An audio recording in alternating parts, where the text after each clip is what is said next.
Joyeeta Gupta, good afternoon. Thank you very much for accepting this interview for the On s'adapte project.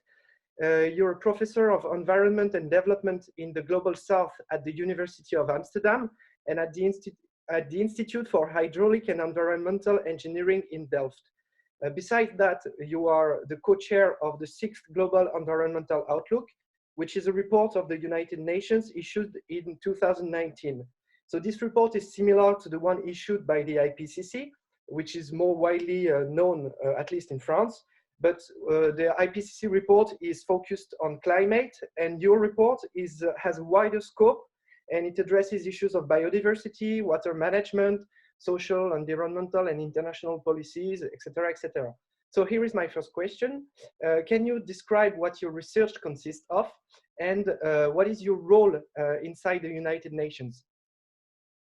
So I'm primarily a professor at the University of Amsterdam. And in my day-to-day work, I work on issues related to environment and development with a clear focus on climate change, law and politics, as well as water law and politics. That's what I do on my day-to-day basis. And I was selected to become the co-chair of the Global Environment Outlook, which is a report that is brought out once every 4 or 5 years by the United Nations Environment Programme. And the report that I did chair was the 6th report, the Global Environment Outlook, Healthy Planet, Healthy People.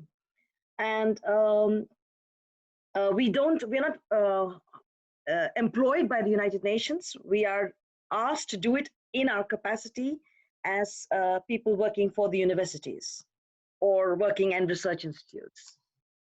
Okay, thank you very much. So my second question is a bit of a chicken and egg problem.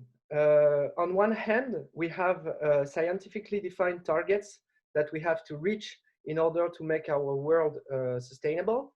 And on the other hand, we have international negotiations and treaties, for instance, the Paris Agreement, defining targets politically and trying to organize a global response to environmental problems. In the middle of that, we have local and national government. So the question is, what is the role of this government? Should they implement ambitious local policies? And if they do it, how would it impact international agreements and relations? Okay, so let me just try to broaden this up a little bit, because in scholarship, we work not just in relation to identifying quantitative targets for the global community. We also look at concentration levels of pollutants that can cause harm at the local level. So in a sense, we are looking at how ecological damage, whether at the local level or cumulatively at the global level, how that damage causes impacts on the ecosystems and their ability to provide nature's contributions to people, as well as how they impact on human health. So in fact, when we study all these various issues, we're looking at all the different levels pretty much simultaneously. And different scholars look at different aspects in this entire narrative. So if you happen to be a natural scientist, you might be looking at specific natural science aspects. And if you're a social science scholar, you will look at the social science aspects. But when you come out with this entire report, and I will just show you a copy of the report. So this is what it looks like. When you come out with this entire fat, and it's very fat, report full of a lot of information about how the environment is being affected by our way of living, the question then is, what should governments do? And this can be at the global level and at the national level and at the local level, but it can also be at the level of consumers and industry. And what you find is that a lot of actors are willing to address some of the direct causes of environmental pollution. So if we know, for example, that if you use mercury to extract gold, and that is harmful for nature, then you might be willing to make policies on mercury. But in the Global Environment Outlook, we go behind that and we look at the underlying drivers. And these underlying drivers include, for example, the continuous push to get high GDP, the continuous focus on a take and dump society, not a circular economy. And so basically, we're also looking at the underlying factors. We're looking at the role of technology in both solving, but also exacerbating problems. And sometimes these kinds of issues like globalization of technologies or the role of GDP in the way countries develop, the role of population dynamics, which can be either what influences population growth or what leads to migration. Sometimes governments are reluctant to take measures on these issues. And so when you see global entire agreements, it takes a very long time before they can actually adopt concrete targets. So the Paris Agreement on climate change adopted a concrete target on global average temperatures in 2015.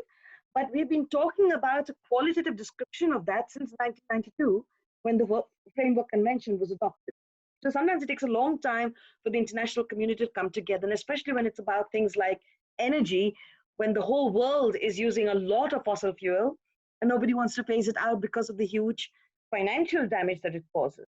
Even though everybody knows it causes huge amounts of economic, environmental damage. Now, for all these measures that can or should be taken at global level, but may not be taken because of the politics of international relations, there are also measures that have to be taken by cities, by villages, by provincial governments, by national governments, by businesses themselves. So there's a huge role for all these actors to play a role in trying to minimize their environmental footprint at their different roles. But one of the problems of completely trying to look at issues at the local level is that you might externalize the impacts to other levels. You might solve your own problems, but not address those problems that are resulting from the measures you take locally, but will impact on people around you.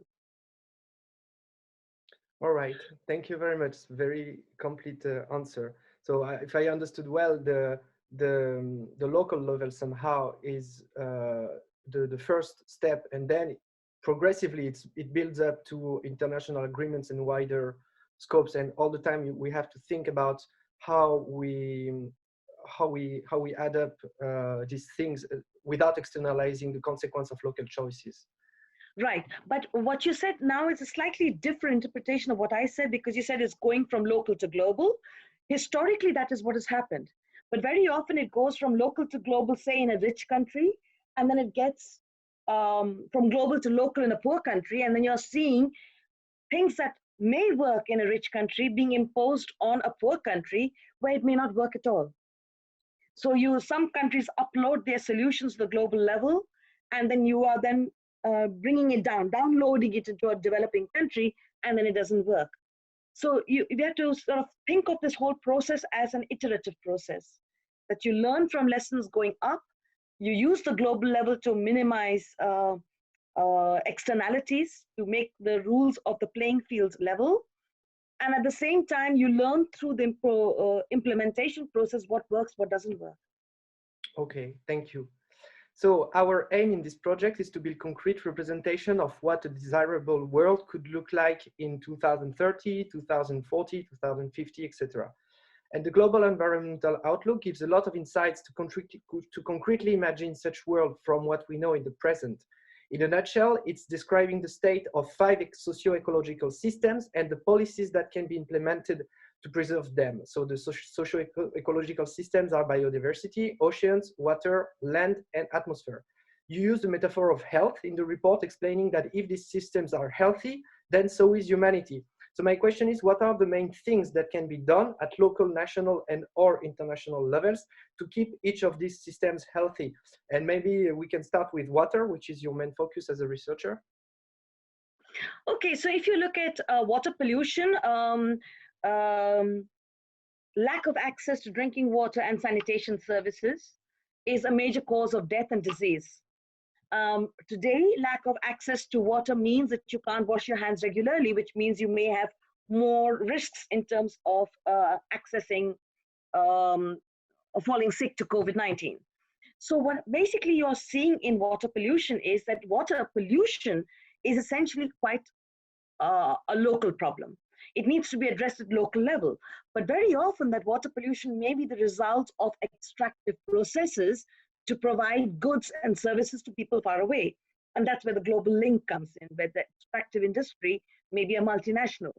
So it's very important that local governments and national governments are able to try to address water pollution. And in water pollution, for example, one of the critical issues is also antibiotics. Agricultural production has led to a lot of, and medical use has led to a lot of antibiotics in water. And we basically need to make sure that we reduce the dumping of antibiotics in water so that we don't cause new problems in the future. If you look at air pollution, today almost 7 million deaths annually occur because of air pollution. And this is probably an underestimate. But most of these kinds of pollution happen at the local level. So it's either indoor household air pollution in village areas where people are cooking food on cooking stoves that are not healthy or on firewood. And it's also because of outdoor heat in the urban context. So you basically have to try and find ways at primarily local and national levels to address this. But of course, when we're talking about temperature rises, this is a combination of the urban heat island, but it's also maybe a combination of global warming. So then that brings you back to the issue of how can we organize a solution at global level, even though very often the actions that have to be taken have to be at a local level. We all have to perhaps reduce our use of public or private transport. Even reducing public transport means the burden on the system becomes less. Right now, you can see because of COVID-19 that people are using less public transport, less private transport, and together the emissions are lower in urban areas. In fact, although I'm mentioning both, we really want people to get out of their cars and move into public transport. So it's not as if I'm trying to say we should use less public transport per se. Another problem is, say, loss of biodiversity. So the more we use agricultural land, or the more we cut down our forests, the more we use land for agricultural purposes or to some extent for cities, the less room there is for biodiversity. Biodiversity loss also leads to a rise of zoonotic disease. And a zoonotic disease is a disease that comes from animals to humans. 60% of infectious diseases are caused by zoonotic disease. And this is prior to the whole COVID-19 crisis, which is an example of a zoonotic disease. So it's very important for us to also look after the biodiversity. But it's not just disease, it's also if you don't have enough bees worldwide, your food production gets affected and therefore food security. And of course, if your oceans are suffering because of ocean acidification, because we're taking too much fish out of the oceans, what this means is that there's less cheap protein for local people, because fish is a very good source of food for local people and provides huge amounts of employment for small-scale fisheries. So in fact, you need to have healthy oceans also to have healthy people. And then the last point I would like to bring up is land degradation. In looking after land, and I'm only picking one element over there, land degradation affects 3.2 billion people and their agricultural activities, their lives, their livelihoods, and this is exacerbated also by the impacts of climate change. So you can see that an unhealthy planet really affects human health. And what you also know is that a lot of extreme weather events or even creeping drought can lead to displacement. In 2016, environmental disasters displaced 26.2 million people worldwide. That's 3 times as many as war did. So environment is really becoming a major problem. And between 2005 and 2015, 3 billion people were affected worldwide by environmental disasters. And this killed about 0.7 million people at a cost of $1.4 trillion US. So the environmental issues are closely linked to human health, well-being, and livelihoods. And therefore, it's really important for us to look at how we can solve the ecosystems for the Earth. Just a little precision point. You talk about land degradation. Can you define it quickly, what is land degradation? Land degradation is, for example, when the soil has lost its nutrients and is unable to lead to more production. When the soil is not getting enough water, or because of agricultural production, there is greater salts in the water. And so it is a combination of many different small problems that leads to the inability of the land to protect and to promote the use of land for agricultural purposes, for example. Okay, thank you. So keeping all these systems healthy will have an impact on social inequalities, both inside countries and between countries. So the question is how policies implemented to keep these socio-ecological systems healthy will impact these inequalities. Okay, so I'm going to, if you speak about a pure green economy, where you're really trying to focus on increasing economic wealth and minimizing some amount of environmental pollution, then you're going to probably have major social impacts because you're not taking the social consequences into account. So it's really important that if you are going to try to solve environmental problems, you do it keeping in mind the social aspects. One of the things that comes out implicitly through our report is that those who cause the environmental pollution are essentially those who are significantly richer. And it's not simply because of your consumption. After all, you and I can only eat one breakfast, one lunch, and one dinner. But it's also because of our savings and our investments that are then used in production and consumption patterns worldwide, right? So it's not just our own consumption, but also the way our money is used. So as you get richer, you pollute more. But if you look at the impacts, who is getting affected, then you can see that as you get richer, you're better able to cope with these impacts. And the poorer you are, the more you're affected by these impacts. And in fact, the ecosystem services of nature or nature's contributions to people, they provide 70% of the world's poor the basic resources that they need free of cost to survive. So they provide these poor people with clean air, clean water, fruits, vegetables. So this is very important for their survival process. But if we damage all our water systems and our atmospheric systems, and we change the climate, then we really affect the ability of the lowest, the poorest 70% to survive. Now, again, one of the big debates in the literature is, do we just blame the poor? Are they, like they're the problem? Because that's not the case. The poor emerge because of the inequalities we have in society. The way our society is governed leads to inequality. And it often, the solutions that we create exacerbate inequalities. And we have to be very careful that when we cause problems, those problems should not exacerbate inequalities. But when we create solutions, those solutions should not exacerbate inequalities, because if they do, then you're going to see a boomerang effect back on everybody. And it just makes it makes the world worse off.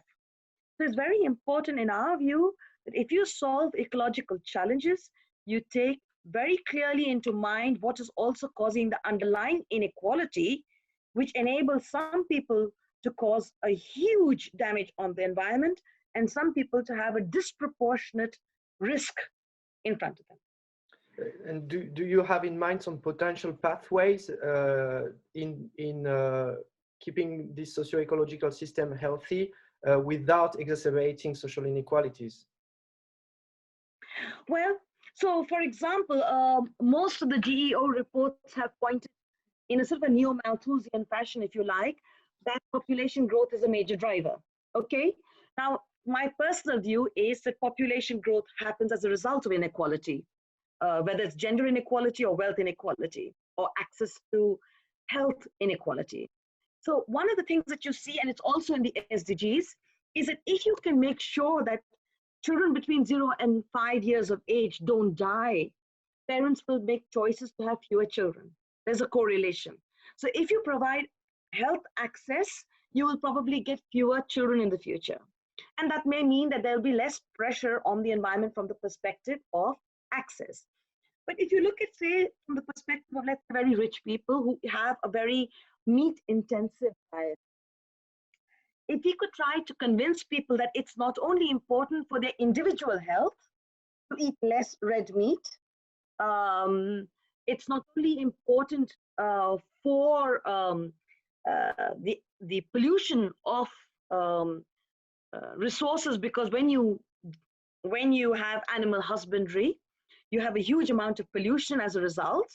It's also very clear that if you eat a lot of meat, that means you have to deforest lots of land, grow cows to enable cows to flourish. So what basically it means that if you can convince rich people to change their diets, you could also perhaps have some degree of improvement in the socio-ecological narrative. Maybe there are other examples. For example, food waste. The report shows that around 33% of global food is wasted, and the bulk, 56%, is wasted in Western countries.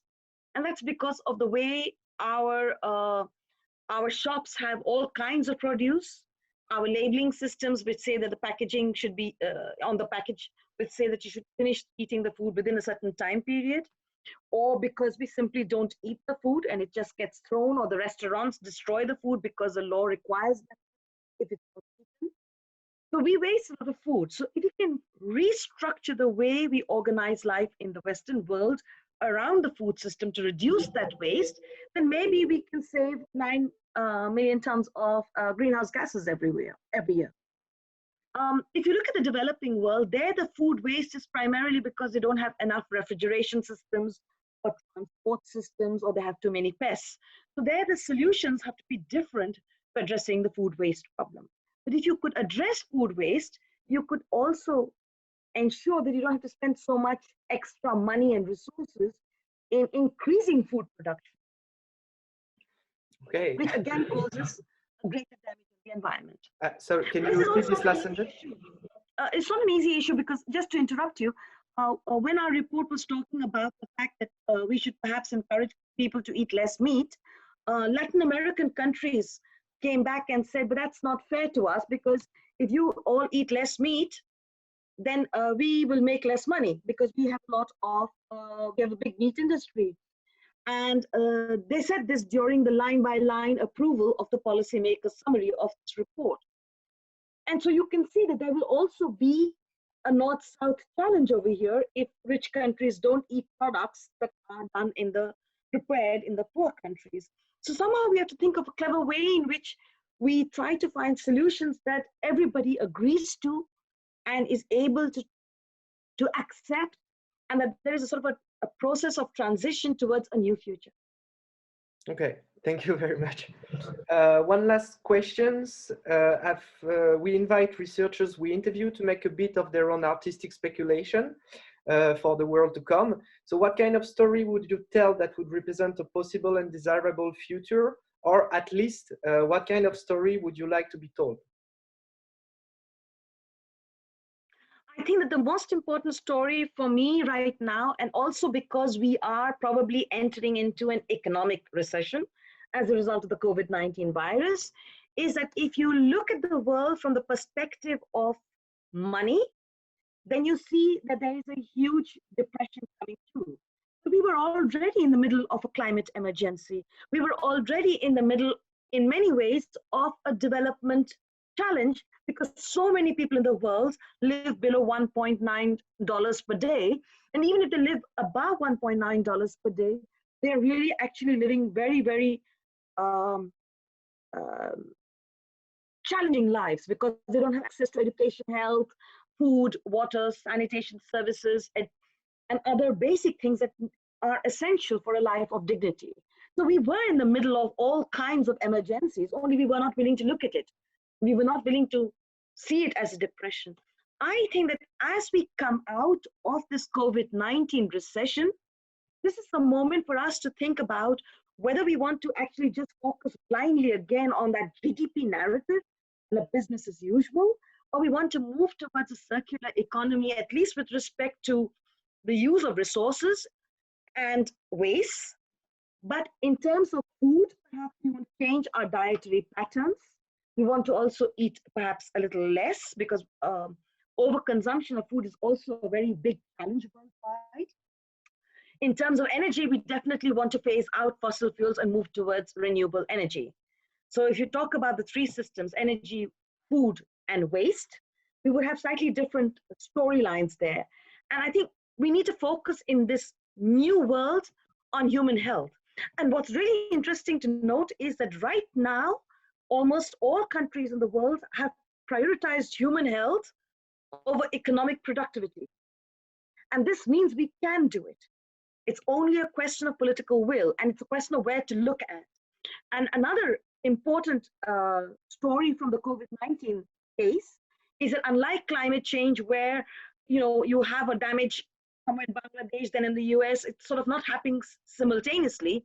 COVID-19 is happening simultaneously worldwide. Everybody's under lockdown in one way or the other. We are all going to be infected if the poor people don't manage to get access to healthcare services. So I think that right now, this is a moment for us. We are locked into each other, we are rich and poor, for us to think of a better story of where we prioritize health and well-being over income. Okay. And that, of course, is for the rich people. For the poor people, of course, they need some income to survive. Okay. Thank you. Thank you very much for all these insightful answers. I genuinely invite people watching this video to download and read the summary for policymakers of the Global Environmental Outlook. It's 28 pages long and it gives a lot of answers. You can even download the whole report completely for free if you are up to a big reading of 700 pages. We will put all the links in the video's description and on our website, which is www.onsadapte.fr. So for the spelling, just check the video's description. Joyeeta, thank you so much again, and my best wishes for the much needed work that you are doing. Thank you very much.